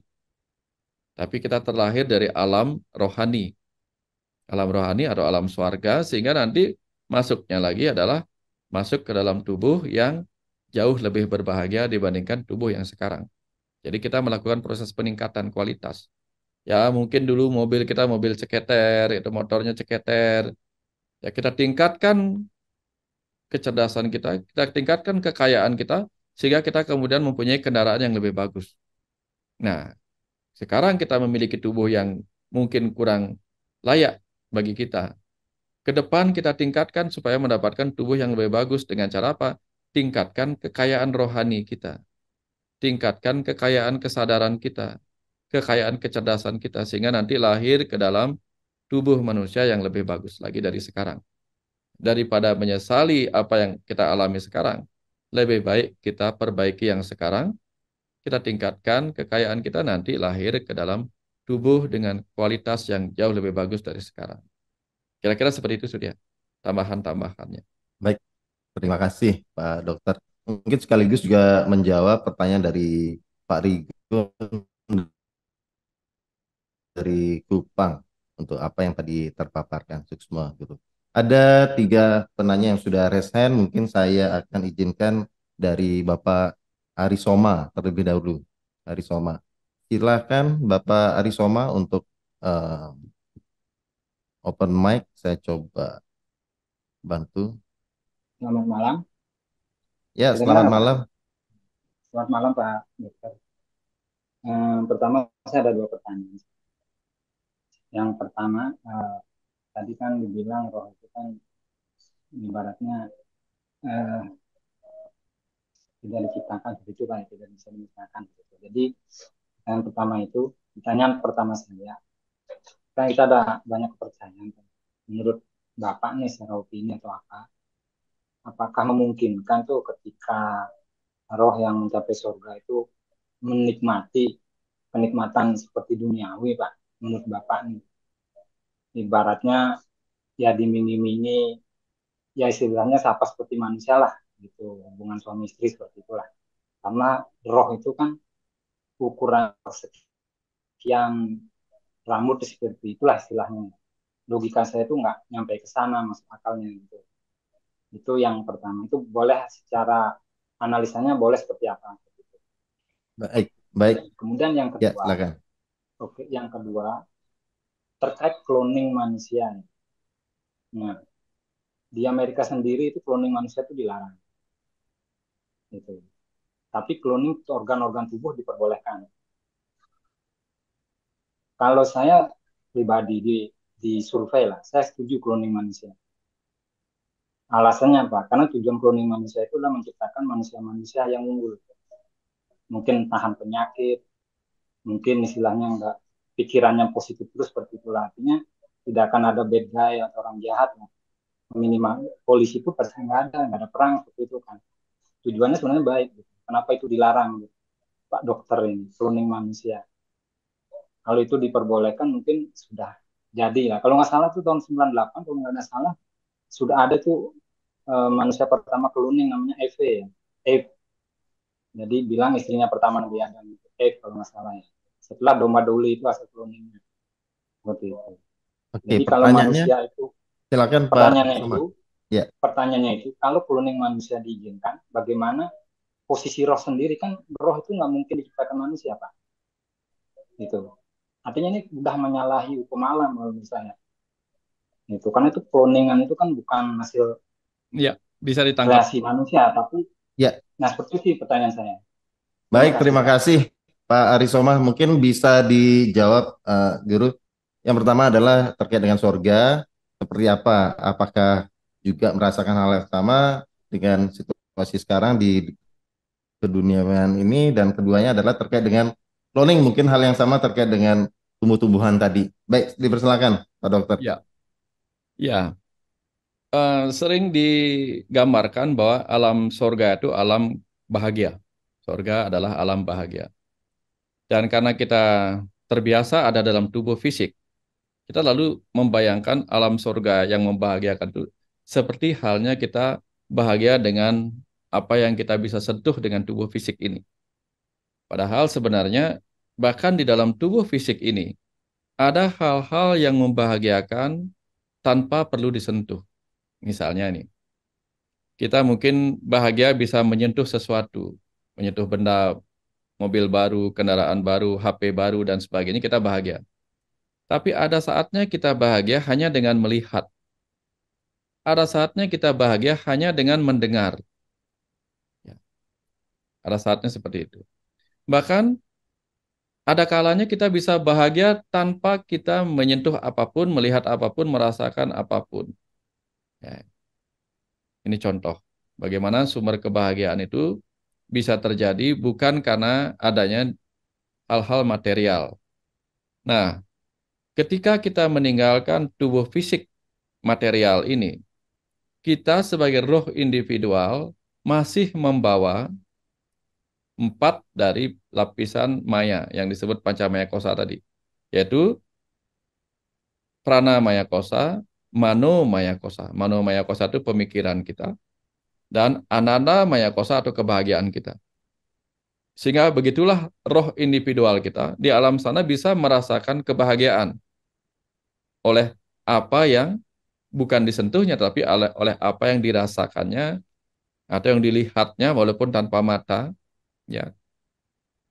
Sehingga inilah yang sering digambarkan di dalam bukunya Journey of Soul bahwa roh-roh yang pulang ke alam sana itu kemudian diberikan sebuah ilustrasi-ilustrasi, gambaran-gambaran, sesuatu yang terbangun dari imajinasi, sesuatu yang tak berwujud tetapi ada, entah sebagai uh, benda-benda energi, ya, seperti apa namanya, hologram. Hologram itu kan, hologram kan nggak bisa disentuh, tetapi ada.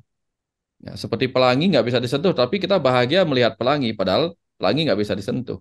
Nah, di alam sana sebagai makhluk energi, roh individual itu juga bisa melihat benda-benda yang berwujud energi, bukan berwujud material. Sehingga dia bisa melihat sesuatu yang membahagiakan sebagaimana yang dia citrakan. Ya, dia bayangkan dalam kekuatan imajinasinya sebagai roh individual. Tetapi sebagai Atman kita tidak lagi membutuhkan wujud-wujud apapun untuk merasakan kebahagiaan itu. Sehingga itulah disebut, makanya disebut alam swarga. Swar itu cahaya. Cahaya itu energi. Di sana kemudian kita akan melihat wujud-wujud, mungkin wujud istana, wujud apapun, wujud pemandangan yang dibentuk dari cahaya-cahaya, energi-energi cahaya itu yang tampak seperti fata morgana bagi kita, tapi bagi sana ya sesama cahaya, dia merasakan keindahan eh, yang tampil di hadapannya walaupun tanpa mata fisik seperti yang kita miliki saat ini. Itu contoh bagaimana alam sorga itu. Makanya digambarkannya seperti gambaran di bumi. Nah, ini ada pada fase-fase ketika roh melakukan perjalanan ke alam sana yang disebut fase adaptasi. Kita mungkin akan pergi ke sebuah pub atau apa bar bagi orang-orang yang suka itu. Tetapi sebenarnya itu tidak ada, tidak nyata. Seperti kita menghayalkan sesuatu. Bayangkan ketika kita menghayalkan sesuatu, kita tersenyum-senyum, bahagia membayangkan apa yang kita bayangkan, padahal sesuatu itu tidak nyata. Nah, di alam sana terjadi hal yang sama di alam surga. Sesuatu yang tak nyata itu benar-benar seakan-akan nyata bagi yang makhluk energi yang tak nyata itu. Nah, itu contoh bagaimana alam surga bisa memberi kebahagiaan melalui lapisan pranamaya kosa dan anandamaya, bukan, manomaya kosa dan anandamaya kosa, lapisan kebahagiaan. Makanya roh-roh juga bisa belajar di alam sana karena dia masih membawa mano maya kosa atau pemikiran-pemikirannya dan wijenana maya kosa atau lapisan pengetahuannya. Makanya di alam sana ada roh yang sudah matang kesadarannya, ada yang belum gitu. Nah, kemudian masalah cloning. Cloning itu kemudian bisa menghasilkan individu. Ya, cloning itu bisa menghasilkan individu. Mulai kapan cloning itu sudah ada? Sudah lama itu ada. Sudah lama ada. Di zaman Mahabharata, bahkan titipan ceritanya sudah ada. Bagaimana kemudian Sri Krishna mengambil, ada istilahnya sumping ya, atau apa di telinga hiasan itu. Dia ambil, kemudian dia jadikan dirinya sendiri. Ya, dia jadikan dirinya sendiri. Dia mengcloning, dia mematerialisasi dirinya itu. Nah, cloning-cloning lainnya bagaimana? Ketika tubuh apa kandungan yang ada di apa namanya benih benih ya benih yang ada di rahim Dewi Gandari belum berwujud apa-apa, tetapi dia ingin anaknya lahir lebih dulu dari anaknya Kunti dan Madri gitu. Dia ingin memiliki anak yang lebih tua dari anaknya Pandawa supaya menjadi anaknya Pandu yang disebut Pandawa, supaya dia menjadi pemilik pewaris tahta Hastina.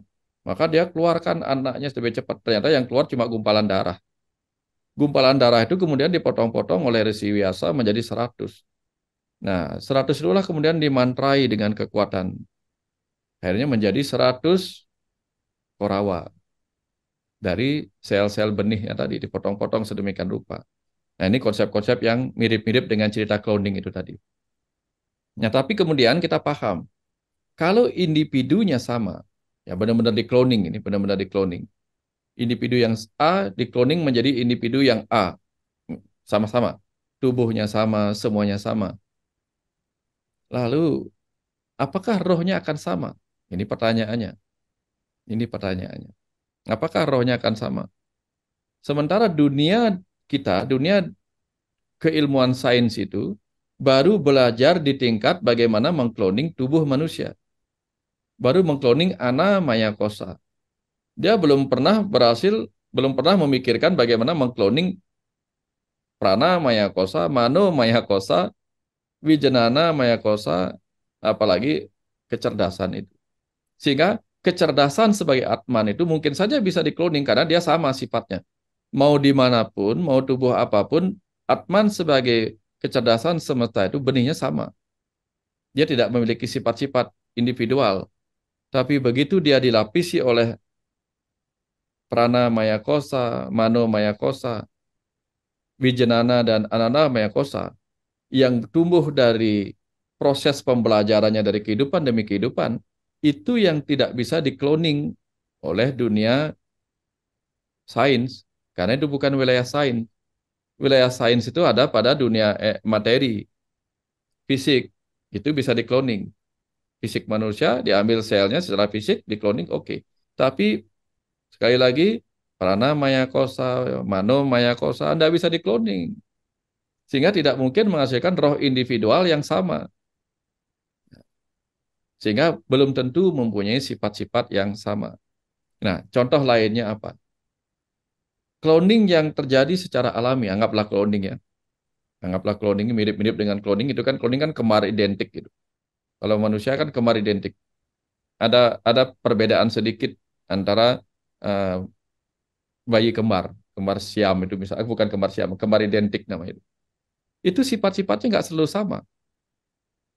Walaupun dia kembar, lahir lahir dalam satu rahim, ibunya sama, bapaknya sama gitu. Tapi sifat-sifatnya berbeda. Karena di dalamnya ada roh-roh individual yang berbeda.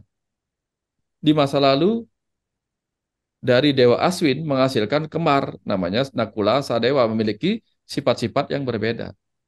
Nah, jadi yang dikloning, anggaplah dikloning oleh semesta itu sendiri itu tidak menghasilkan roh individual yang sama. Bagaimana mungkin manusia mampu mengkloning ruhnya itu sendiri?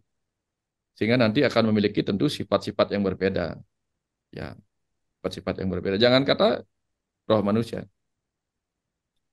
Mobil pabriknya sama, tipenya sama, itu belum tentu hasilnya sama. Hasilnya tergantung bagaimana si pengguna gitu. Itu contoh-contoh bagaimana kendaraan yang sama bisa menghasilkan perilaku, sifat dan lain-lain yang berbeda karena dipengaruhi oleh pengetahuan-pengetahuannya. Nah, itu tidak bisa dikloning. Ya, karena kita tidak tahu otak itu bisa dikloning apa tidak, pengalaman itunya semua masih belum tahu. Ya, itu contohnya, itu jawabannya untuk yang kedua. Mudah-mudahan ada ini. Tentu ini tidak menjawab secara utuh karena kita masih menunggu proses-proses penelitian-penelitian lebih lanjut tentang cloning itu sendiri. Tapi ini layak kita jadikan bahan perenungan di masa depan, apa yang akan terjadi dengan proses cloning itu sendiri. Ya. Kira-kira seperti itu ya. Terima kasih Pak Arisoma, ini pertanyaannya bagus sekali. Luar biasa. Baik, terima kasih Pak Dokter. Nggih, semoga menjawab dari pertanyaan Pak Arisoma, Suksma, Pak Arisoma.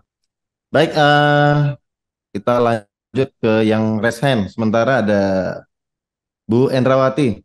Saya persilakan untuk unmute. Silakan Bu Endrawati.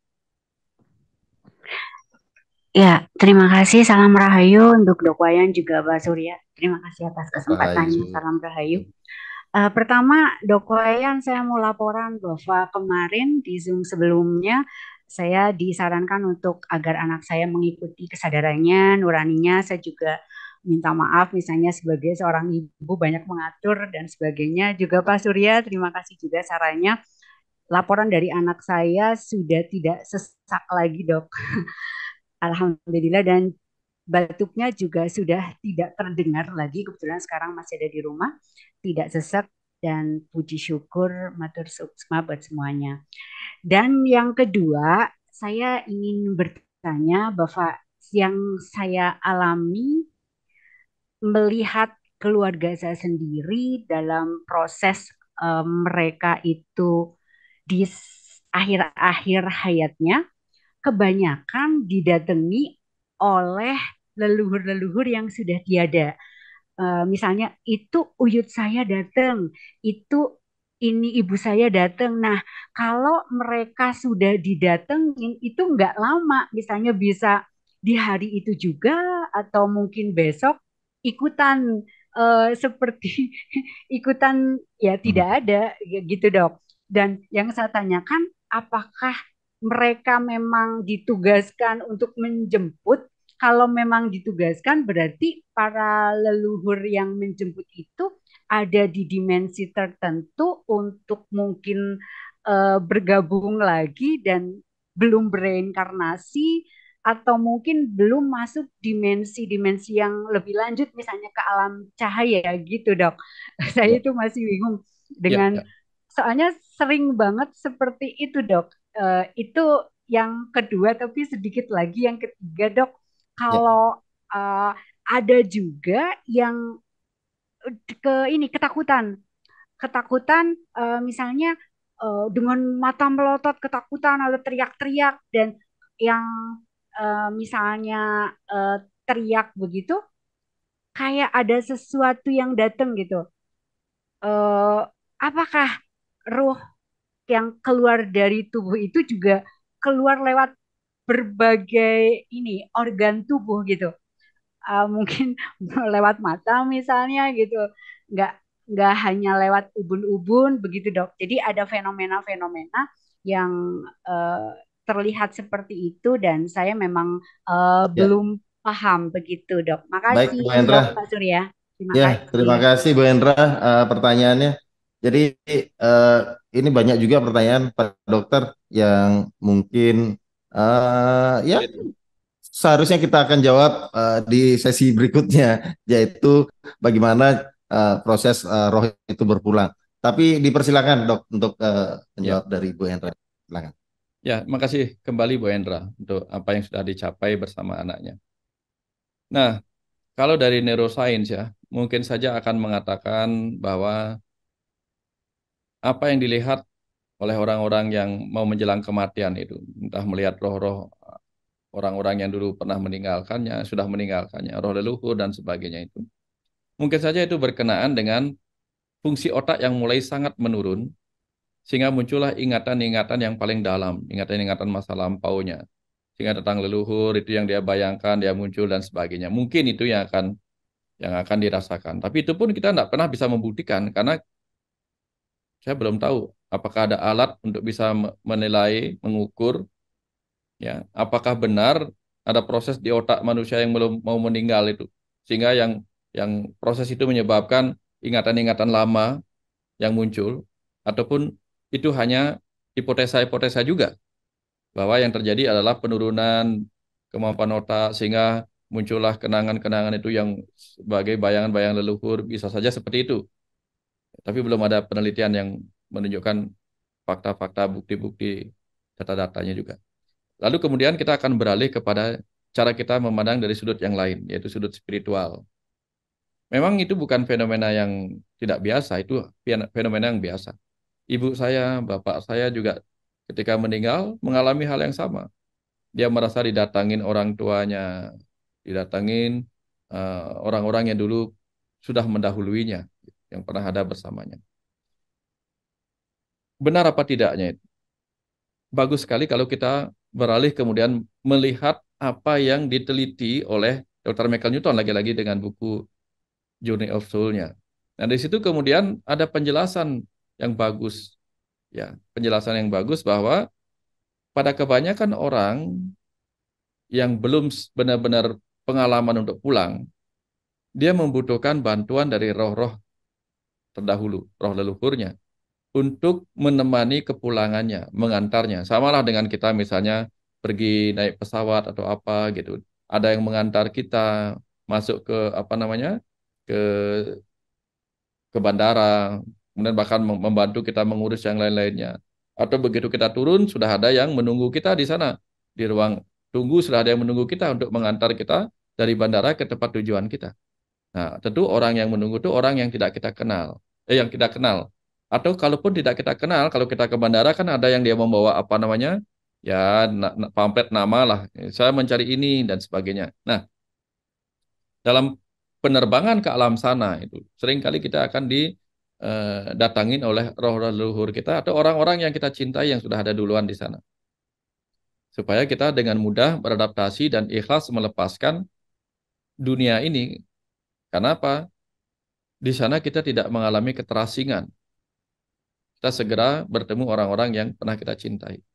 Pertanyaan berikutnya, apakah mereka memang masih ada di sana karena belum reinkarnasi? Atau memang sudah reinkarnasi tapi bisa ada di sana? Nah, ini yang sudah sempat saya sampaikan dulu bahwa roh-roh itu mempunyai kemampuan untuk melakukan pembelahan diri. Pembelahan diri ketika dia membutuhkan itu. Sehingga sekalipun dia sudah ada di alam bumi ini untuk terlahir kembali, bagian dari dirinya yang lain akan ada di alam sana. Untuk apa? Untuk membantu.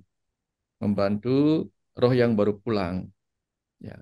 Sehingga dimungkinkan untuk terjadinya proses perjumpaan orang yang meninggal itu dengan roh-roh orang yang sebenarnya sudah reinkarnasi. Itu masih dimungkinkan terjadinya. Intinya adalah supaya yang roh yang baru meninggal itu bisa pulang dengan tenang.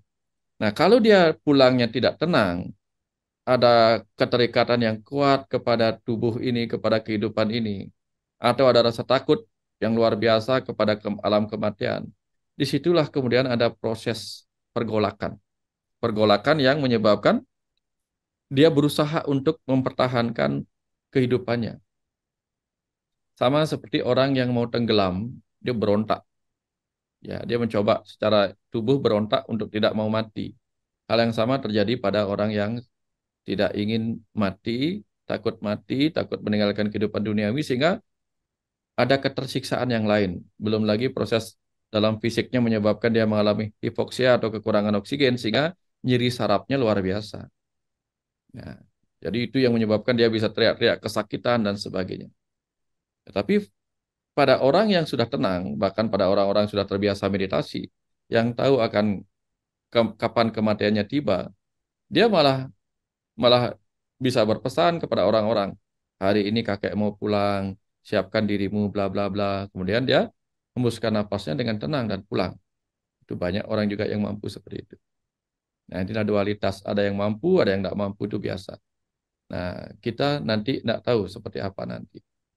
Tapi ceritanya sudah kita kupas kemarin, sebagian di percakapan kita tentang perjalanan ke alam kematian. Ya, di video yang sudah duluan. Itu pertanyaannya dan jawabannya kira-kira, Bu Endra. Mudah-mudahan bermanfaat. Ya. Silakan, Suri. Terima kasih Pak Dokter. Wah, tidak terasa ini Pak Dokter udah 2 jam, hampir 2 jam. Nah, tapi izin saya juga membacakan dari kolom chat. Eh, Beberapa pertanyaan saya rangkum, salah satunya dari Ibu Dewi Kina. Selamat malam Pak Dokter, izin bertanya terkait hukum karma pala, bahwa kehidupan yang sekarang ini adalah persoalan utang atau piutang karma. Lalu seberapa besar porsi free will kita atau kehendak bebas kita? Mohon dijawab, Dok. Terima Ya, kasih.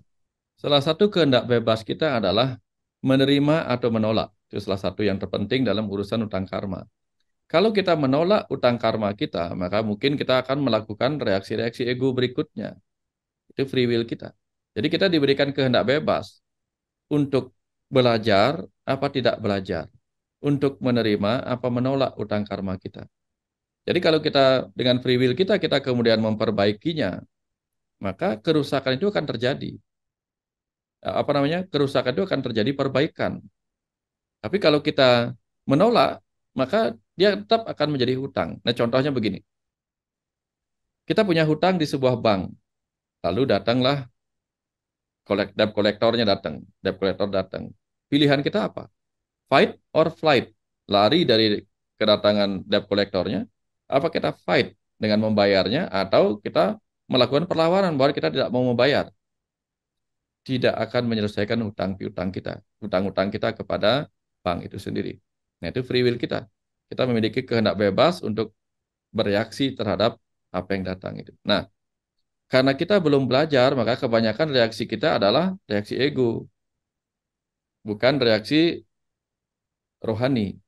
Ya, kalau kita bereaksi secara rohani, maka dengan kesadaran kita akan mulai berpikir, jangan-jangan ini utang yang harus saya bayar. Maka kita tidak menyalahkan orang yang datang menagih hutangnya. Kita dengan ikhlas menerima, dengan minta maaf, lalu berjanji tidak akan mengulanginya lagi di kehidupan sebelum nanti. Ya, berjanji untuk tidak mengulanginya lagi di kehidupan berikutnya atau di masa depan. Itu yang kita lakukan ketika kita punya hutang dengan free will kita itu tadi. Nah, semua yang diceritakan di awal dengan slide itu adalah hal-hal tentang free will. Ya, pilihan-pilihan kita. Apa yang bisa kita lakukan? Memperbaikinya di masa depan atau membiarkannya terjadi begitu saja. Ya, membiarkan hutang kita malah menumpuk. Hutang lama tidak diselesaikan, hutangnya nambah lagi gitu. Nah, pilihan kita seperti itu. Nah, ajaran-ajaran agama, ajaran moralitas mengajarkan kita untuk melunasinya dengan belajar ikhlas menerima baik dan buruk itu. Kira-kira seperti itu, Surya. Ya. Baik, terima kasih Pak Dokter. Ada Sam- beberapa pertanyaan juga seru, izin Pak Dokter untuk saya lanjut sedikit lagi. ya. Terkait dengan bagaimana roh atau leluhur, apakah roh leluhur itu mampu melihat kita? Dan satu lagi pertanyaan, bagaimana kita mampu untuk memahami jiwa orang lain, Dok? Nah, terima kasih. Jadi memahami jiwa orang lain dan apakah roh leluhur itu mampu melihat kita dari alam sana. Terima kasih. Ya, salah satu cara untuk memahami ruh orang lain, jiwa orang lain adalah dengan memahami diri kita sendiri. Itu yang pertama. Sama dengan seorang dokter, dia bisa mengenali pasiennya, mengenali tubuh pasiennya, karena dia juga mempelajari tubuhnya, mempelajari dirinya sendiri, mempelajari dirinya sendiri yang ada pada orang lain. Ya, sehingga sekali kita mempelajari tubuh manusia, maka tubuh-tubuh manusia yang lain pun bisa kita pahami.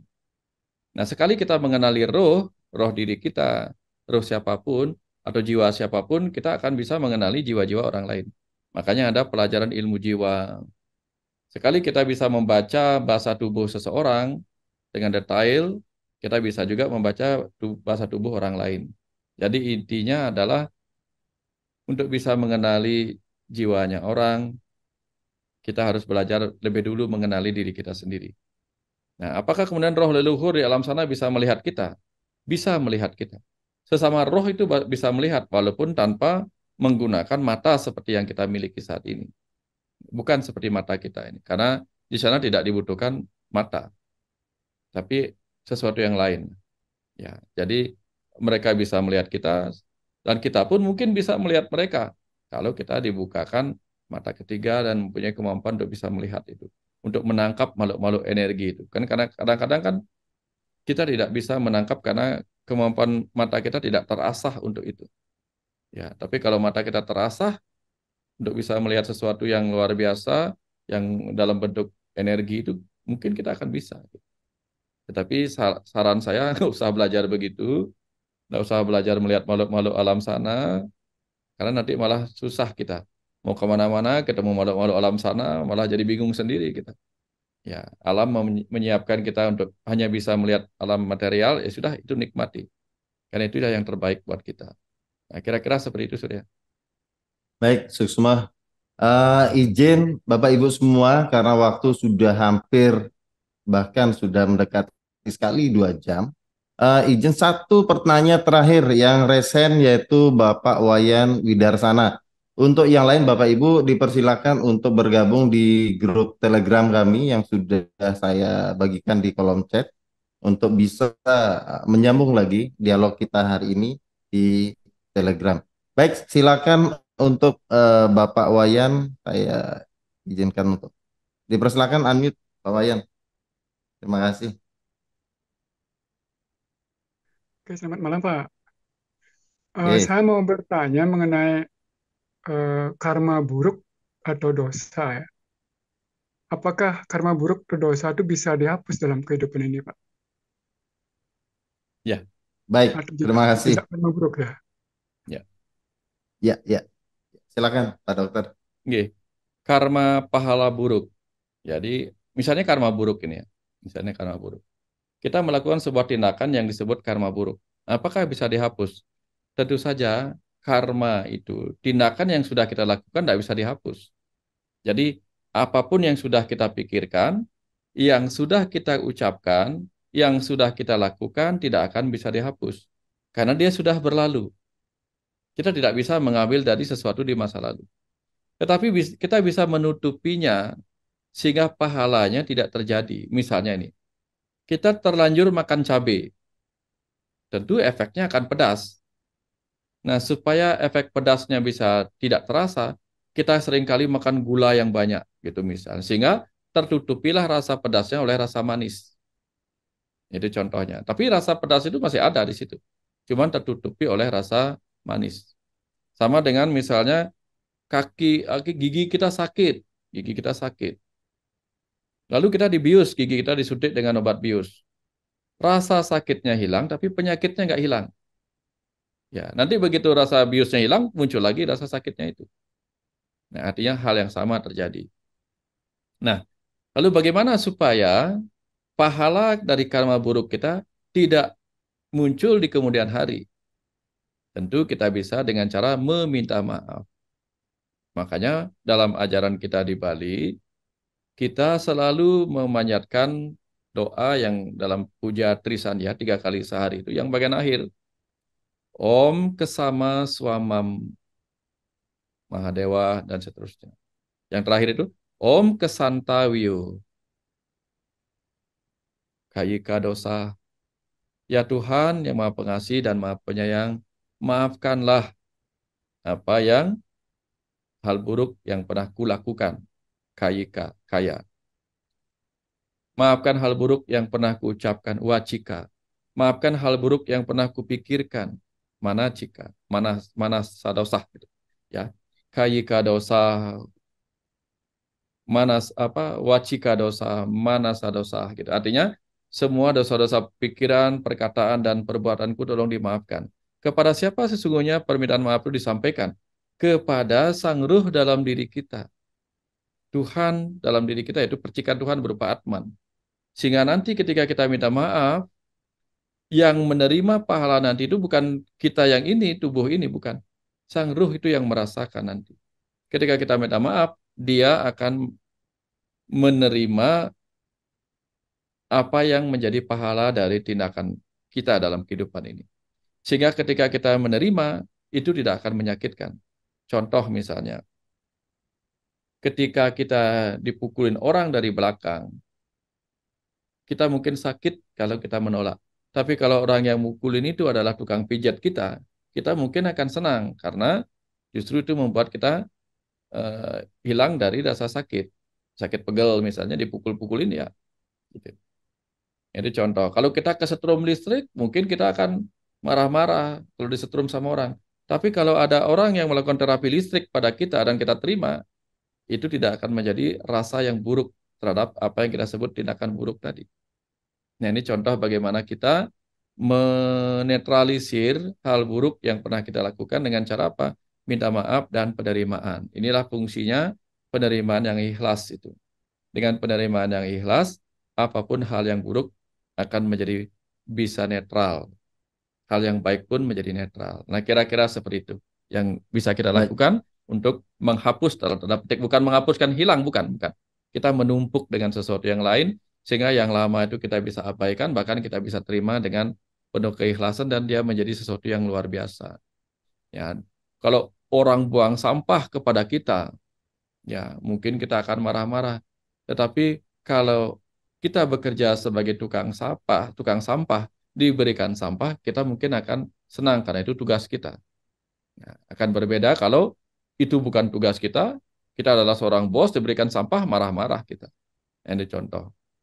Contoh bahwa penerimaan adalah kunci kita menjadi netral atas baik dan buruk dari pahala karma itu sendiri. Kira-kira seperti itu, Surya, baik, sebagai luar biasa closing sekali. statement. Sebagai kata Ya, kunci adalah penerimaan secara ikhlas, begitu Guru nggih. ya, ya. Ya, baik, Bapak Ibu semua, demikian acara Zoom kita kali ini.